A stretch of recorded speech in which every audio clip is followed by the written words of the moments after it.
Ladies and gentlemen, these are the SK Lights, powering them off turn number 4. The future stars of the NASCAR Whelen All-American Series get fired up.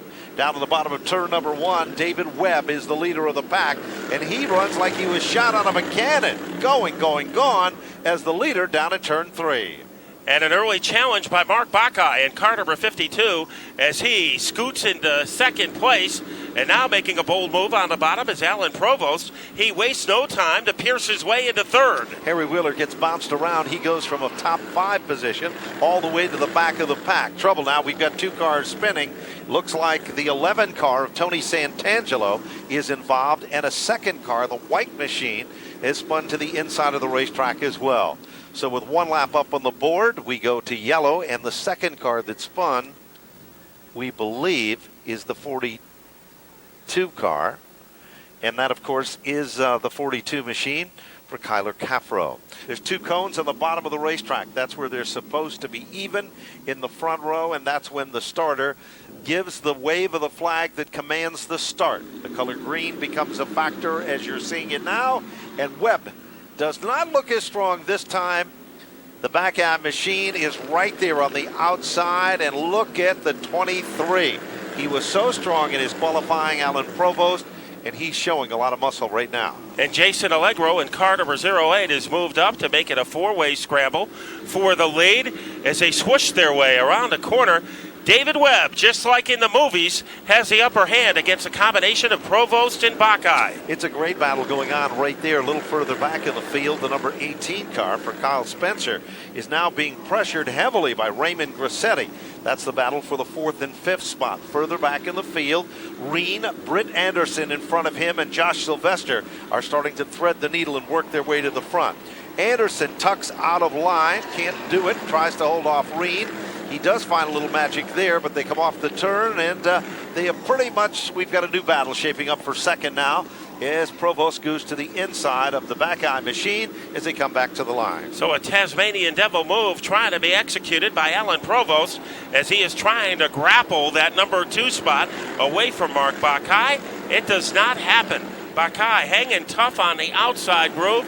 Allegro also a factor. Here comes Provost. He sure has the effort as he tries to tornado his way into the number 2 spot. Running the inside is tough when you're trying to get as many RPMs up as you can. The back eye machine goes up the racetrack. Give position number 2 to Provost. We've almost got a jangle. Santangelo, and here comes Matthews with Goff. 2 of Stafford's best in the SK Lights, threading the needle to the front. Matthews makes a bonsai move to the bottom. Will it pay off as he makes a bid for the 4th spot? 6 laps up on the board, 14 laps to go.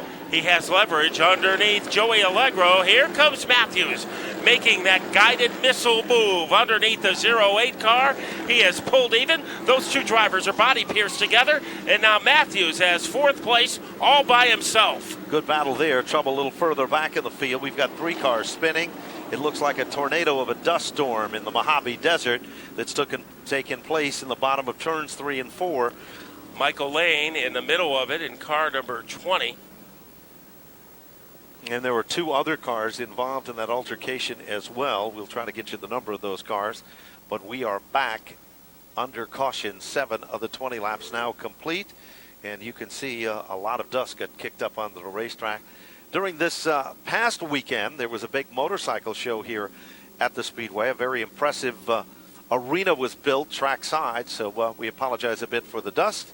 We're going to take a look at it on the Diamond Vision screen and see if we can figure out who was involved, what happened, and perhaps tell you why.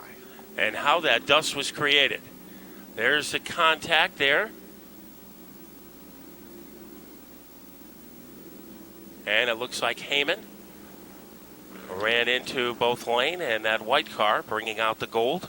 We believe the white car is the George Nacera car number 38, as we're about ready to get them fired back up through the gears. The back eye machine in the second row with Matthews. 3 rows back, it is Raymond Grassetti off turn number 4. Down to the line they come. There's the green. And Provost got a slight advantage on the top side, but Webb is there and still strong in the bottom. Brand new leader emerges, Matt. As Alan Provost barnstorms his way to the lead, a man to pay attention to. Chris Matthews is almost pulled even with a 9 of David Webb. Also stirring up some motion is a 52 of Buckeye, and right there is Britt Anderson. Anderson usually saves his best for the second half of the race. He is in pretty good position. He sure is, and Josh Sylvester, who won a week ago, has now emerged among the top 8 cars. Britt Anderson up to the top 5. Here comes Sylvester with him as they come off the turn. Webb goes spinning, and Sylvester makes the mistake of crossing over, and we've got a mad scramble here, but no real damage done other than, well, perhaps some bruised pride by some of the drivers that get crossed up. Harry Wheeler was involved. The Buckeye machine was involved. Josh Sylvester had no place to go as the 9 of Webb just got on the gas a little bit too quick and spun like a top. Well, right now we're going to check out the Diamond Vision. Now, Chris Matthews got black flagged for rough riding, and maybe we'll see why as we check out 3 replays. Here's number 1.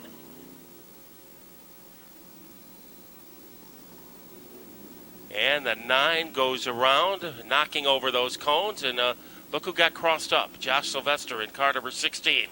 That's replay number 1. Here's number 2. And a little bit delayed reaction on that. Our camera guys were sleeping just a tiny bit. That was almost a big wreck, and luckily it didn't happen. That's right. Let's see what 3 looks like.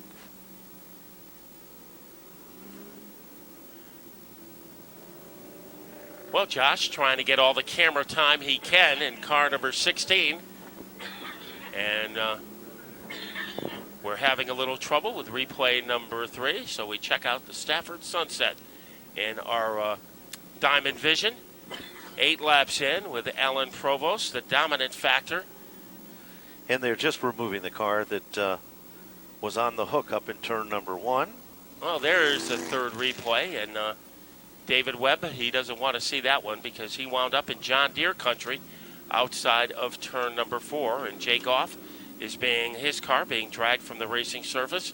Pace car pulls away from the field off turn number 4. Prevost is on the inside of this restart. On the outside is the 08 machine of Joey Allegro up through the gears. And the outside seems to have a little advantage for straightaway speed. Let's see what's going to happen down the backstretch. And it is a high school senior from Cheney Tech, Joey Allegro, leading by slivers. Now Provost gets his groove back as they thunder across the stripe. Well, all that's been happening. Car number 7, Aaron Goff, is threading the needle and coming to the front of the field as well. He'll now move into the top 5, but down the back straightaway, it is the 23 by, well, a bumper for Alan Provost. But for how long? They are wheel to wheel and side by side, off the turn and back down to the line, halfway down and halfway to go. I think the driver with the most patience in the SK Light division is currently in 3rd place, Britt Anderson, and he is waiting to see how things develop in the battle for the lead between Provost and Allegro before he makes his assault to the top. Meanwhile, Reed goes in real deep, makes contact with Grissetti, gathers it back, and out of the mid-pack of cars comes Josh Sylvester with car number 16. Still plenty of time to get the job done up front. Leader is still Provost. Allegro still running in 2nd, and Britt Anderson. We haven't talked a lot about him. He started in the 10th spot. He's up to the 3rd position. But look at the battle further back for about the 7th and 8th spot between Glenn Reen and the Goff car. And now Sylvester is moving in with car number 16. Like a soccer ball, Sylvester comes bouncing back.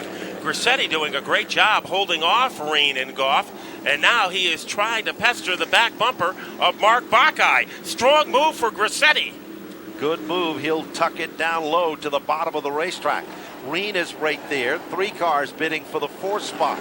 The color red on the inside. The creamsicle car on the outside.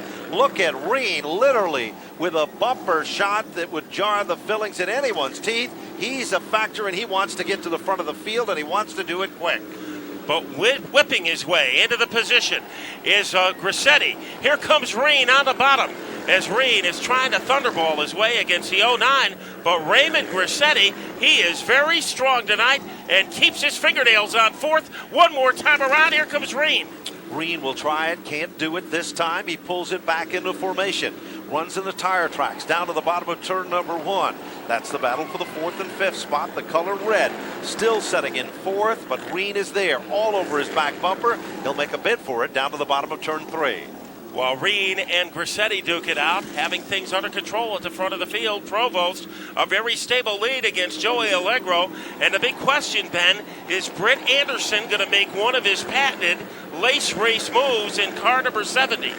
The clock is ticking. There is still plenty of time to get the job done. Provost has been the leader so far. Santangelo has been in second.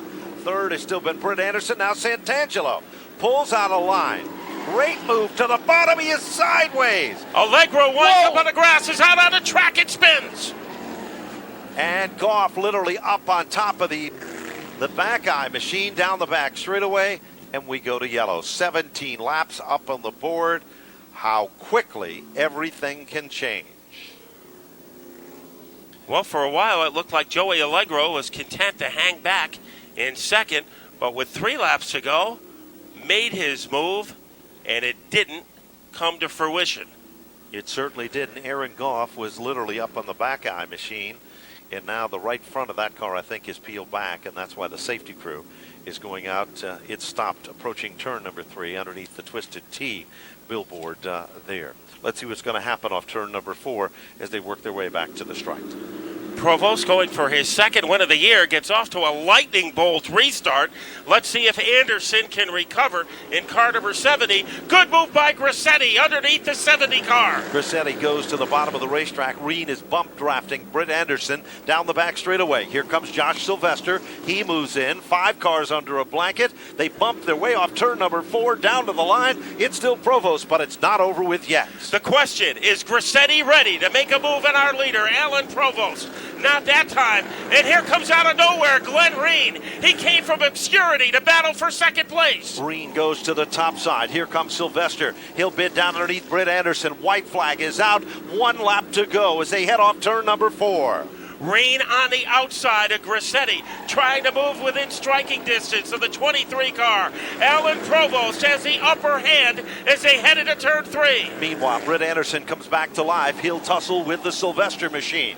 Matthews is there. Here Reen, comes Reen to the bottom of the racetrack. He climbs over him. And down to the line, it's Josh Sylvester who'll bring him back to the line. And there are 4 cars at a ton in the wall off turn number 4. Unbelievable chain of events, a bid for the lead, and the top cars that were up on the scoreboard now find themselves parked off turn number 4. From the scoreboard to the scrap heap. Yes, sirree, a heartbreaking situation here as the field is literally 4 of the top running cars have been jammed together off turn number 4. 1 driver is out of the automobile. And that is Britt Anderson.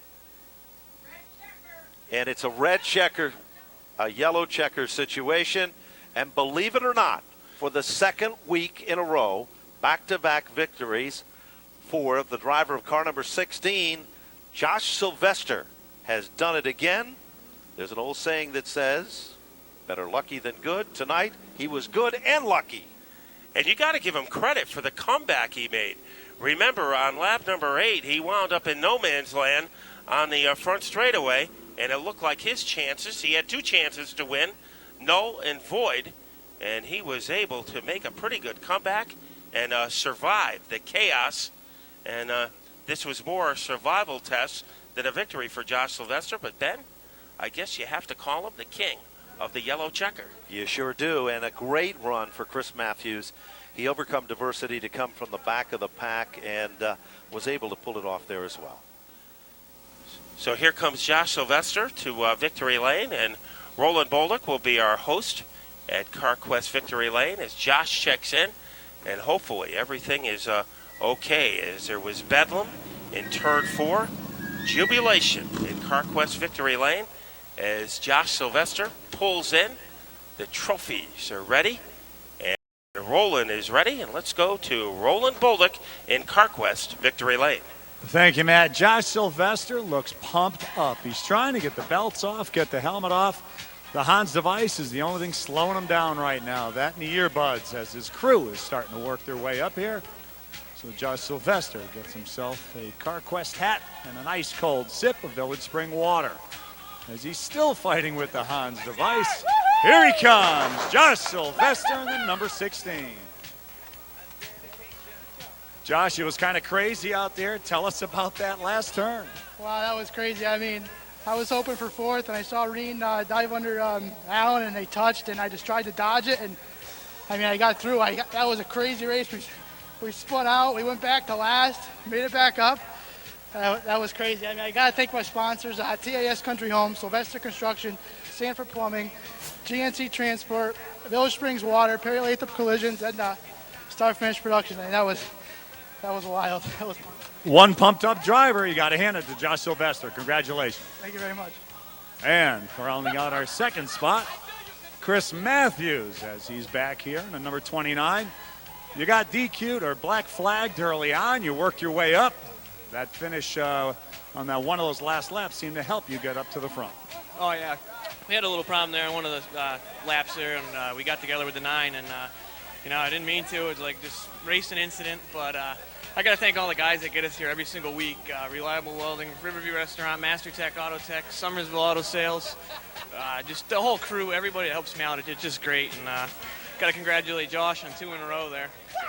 Congratulations on a great second place. All right, thanks a lot. And Mark Buckeye also on the podium in the number 52. How about that third place? Well, it was handed to me. I mean, it was unfortunate to see those guys drive in like that, but 17's got to learn sometimes that you can't just throw it in there. But I was having a pretty good race. The car was real loose.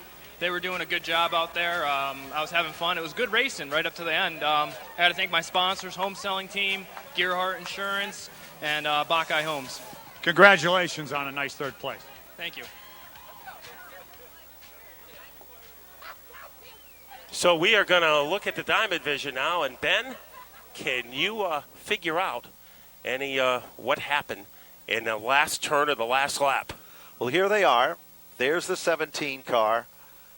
Goes to the bottom of the racetrack, tries to go for the number 1 spot, and there was just no room, and the end results was what you see. And let's look at Josh Sylvester. He was able to avoid it on the bottom, so a pretty clever move by Josh as 4 cars went into the wall, and Sylvester wasn't one of them. There you can see a different angle of it. The 17 goes into the turn at a ton, tries to keep the car low. It drifts up, and the rest is history. Well, that was a great shot. Here's Reen again. And it was a solid hit to the wall, and the 2 Munson competitors who were running first and second. There it is, hip check to the boards. And up and over the 23 car.